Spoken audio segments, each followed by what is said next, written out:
जय Shri Radhe Krishna to everyone. कैसे हैं आप सब? आई होप आप सब अच्छे होंगे। आज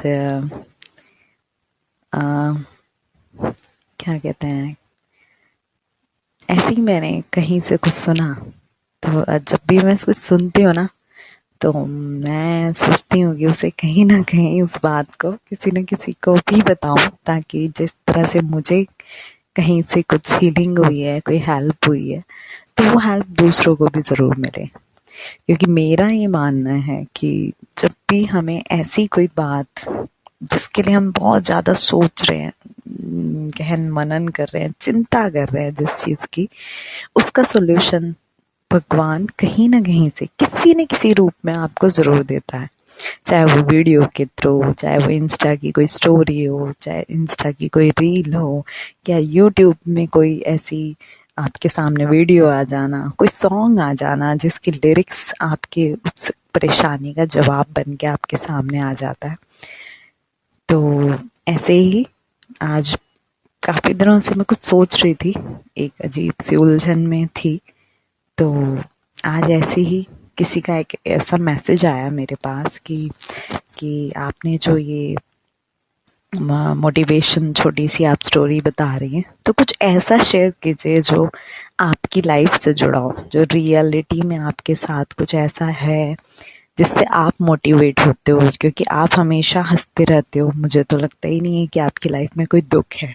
तो सबसे पहले तो मैं इतना हंसी इस बात को सुन के कि उन्होंने ये कहा कि मुझे तो लगता ही नहीं है कि आपकी लाइफ में दुख है।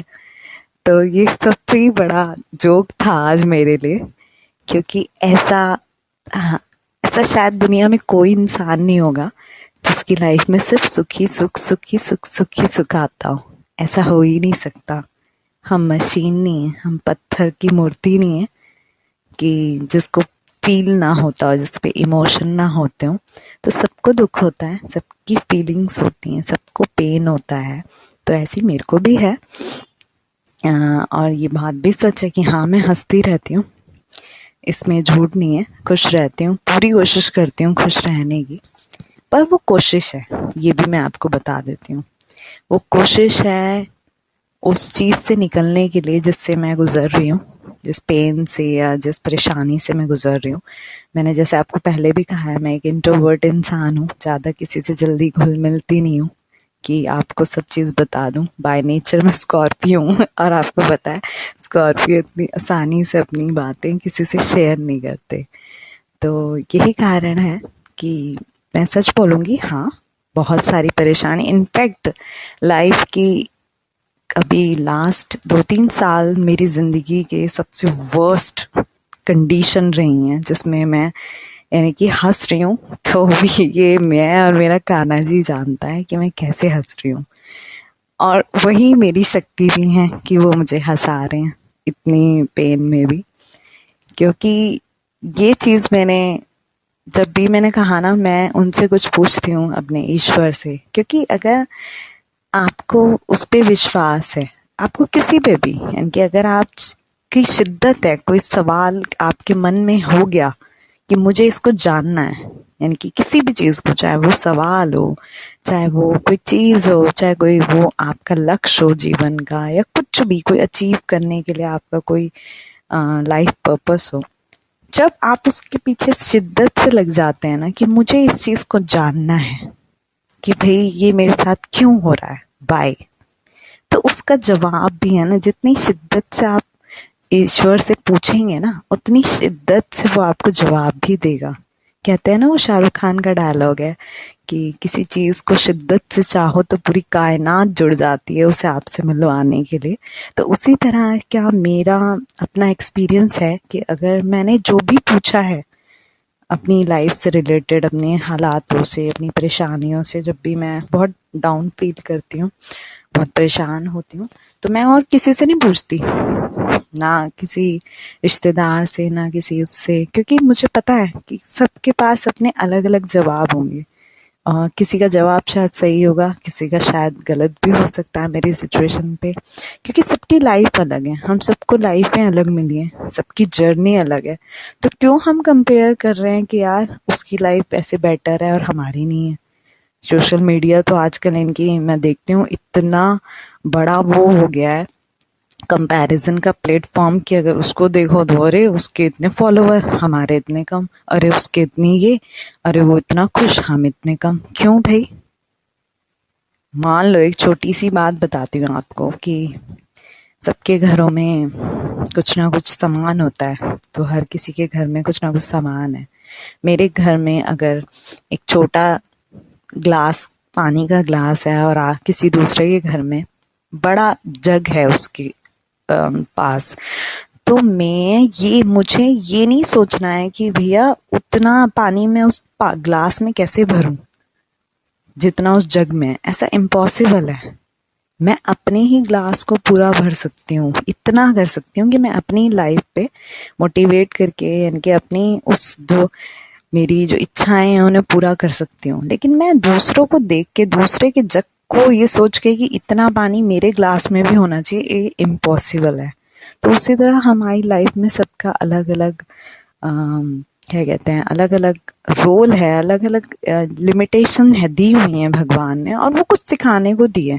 ये नहीं दिए कि हाँ उसकी वो उतना है। आप नहीं जानते उसकी जर्नी, उस जग को पाने में कितना उसका हार्ड वर्क लगा है, कितने उसने दुख झेले होंगे, कितनी परेशानियां झेली होंगी, ये आप नहीं जानते। सिर्फ आप उसकी एक पोस्ट देख के कि अरे ये तो बहुत खुश है, अरे इसके इतने फॉलोवर्स हैं, आप उसका बैकग्राउंड जब तक नहीं जानेंगे तो आपको उसकी उतनी खुशी का पता भी नहीं चलेगा। तो उसी तरह ये जो जग और ग्लास का मैंने एग्जाम्पल दिया है, ये सिर्फ इसलिए ही है कि दूसरों से कंपेयर मत कीजिए। आप सिर्फ अपनी लाइफ पे फोकस करिए, अपनी लाइफ पे। दूसरों को देख के सोचेंगे कि भैया उसके पास इतना पैसा, मेरे पास क्यों नहीं है, भैया वो इतना खुश है, वो इतनी जगह घूम रहा है, मैं क्यों नहीं घूम रही, तो बस आप दुखी रहेंगे और कुछ नहीं। तो इसलिए अपनी लाइफ पे फोकस करना जरूरी है। हाँ, तो मैं बोल के रही थी कि जब भी ऐसी कोई सिचुएशन आती है जहाँ मुझे अपने ईश्वर से जवाब चाहिए होता है, तो वाकई ये उस मेरे ईश्वर की, कह लो गॉड ग्रेस है कि वो जवाब ज़रूर देता है मुझे, कि कहीं से भी देगा, किसी भी रूप में, किसी सॉन्ग के लिरिक्स में, टीवी में, किसी सीरियल में, किसी मूवी को दिखा के, लेकिन वो जवाब मुझ तक पहुँचता ज़रूर है। टच वुड, इस चीज़ के लिए मैं अपने कान्हा राधे कृष्णा जी को थैंक यू करती हूँ। तो ऐसी ही एक छोटी सी स्टोरी आपको सुनाती हूँ जिससे मैं हमेशा मोटिवेट होती हूँ, और मुझे लगता है कि अगर मैं अपनी ज़िंदगी की हर परेशानी को इस स्टोरी से सुनकर, इसको जब भी मुझे टेंशन आती है ना, तो मैं यही सोच के शांत हो जाती हूँ, बिल्कुल नॉर्मल पे आ जाती हूँ। तो स्टोरी ये है कि एक एरोप्लेन होता है, उसमें एक जा रहा होते हैं पैसे, जो भी यानी कि फ्लाइट में लोग जा रहे होते हैं। तो अचानक से वहाँ पे एक लड़की बैठी होती है, बच्ची, छोटी सी बच्ची होती है 10-12 साल की। तो वो एक हैरी पॉटर की कहानी पढ़ रही होती है, यानी कि बुक पढ़ रही होती है, और हंस रही होती है, बस उसको देख रही होती है। उसमें इतनी खोई होती है कि उसे आसपास की कोई सुध नहीं होती। तो अचानक से अनाउंसमेंट होती है एरोप्लेन में कि प्लेन हिल रहा है, तो घबराइए मत, कुछ टेक्निकली कुछ प्रॉब्लम हो गई है जिससे प्लेन ज़्यादा थोड़ा हिल रहा है। थोड़ी देर सब शांत रहते हैं, थोड़े घबराते हैं, लेकिन अचानक से प्लेन बहुत तेज़ तेज़ हिलने लग जाता है, और अनाउंसिंग हो जाती है कि अब लैंडिंग, इमरजेंसी लैंडिंग होगी, क्योंकि कुछ ज़्यादा परेशानी है। तो सब चिल्लाने लग जाते हैं, चीखने लग जाते हैं, कोई प्रे करने लग जाता है भगवान से, कोई रोने लग जाता है, कोई डर रहा होता है, इतना डर जाता है कि बस पूछो मत कि अब क्या होने वाला है, हम शायद मर जाएंगे। लेकिन तभी उस बच्ची के पास बैठा हुआ एक मैसेंजर उस बच्ची पे देखे जा रहा था कि सब घबरा रहे हैं, लेकिन ये बच्ची हंसी जा रही है हैरी पॉटर की कहानी सुन सुन के। एंड में फ्लाइट लैंड करती है, सब कुछ नॉर्मल हो जाता है, सब आराम से उतर जाते हैं, तो सब खुशी मनाते हैं कि चलो कुछ नहीं हुआ ऐसा। लेकिन वो बच्ची के पास जो पैसेंजर होता है, तो वो उससे पूछता है, बेटा अभी इतना कुछ हुआ, सब इतना रोए, चीखे चिल्लाए, सबको इतना डर लगा, तुम क्यों नहीं डरी भाई? तुम हंसी जा रही हो इस पॉटर की कहानी, तुम्हें कुछ पता नहीं लगा क्या? तो उसका एक ही जवाब होता है बच्ची का कि पता है अंकल, मैं इसलिए नहीं डरी क्योंकि मेरे जो फादर हैं वो पायलट हैं इस प्लेन के। तो उसी तरह कहने का यही अर्थ है कि मैं भी नहीं डरती, क्योंकि मुझे पता है जो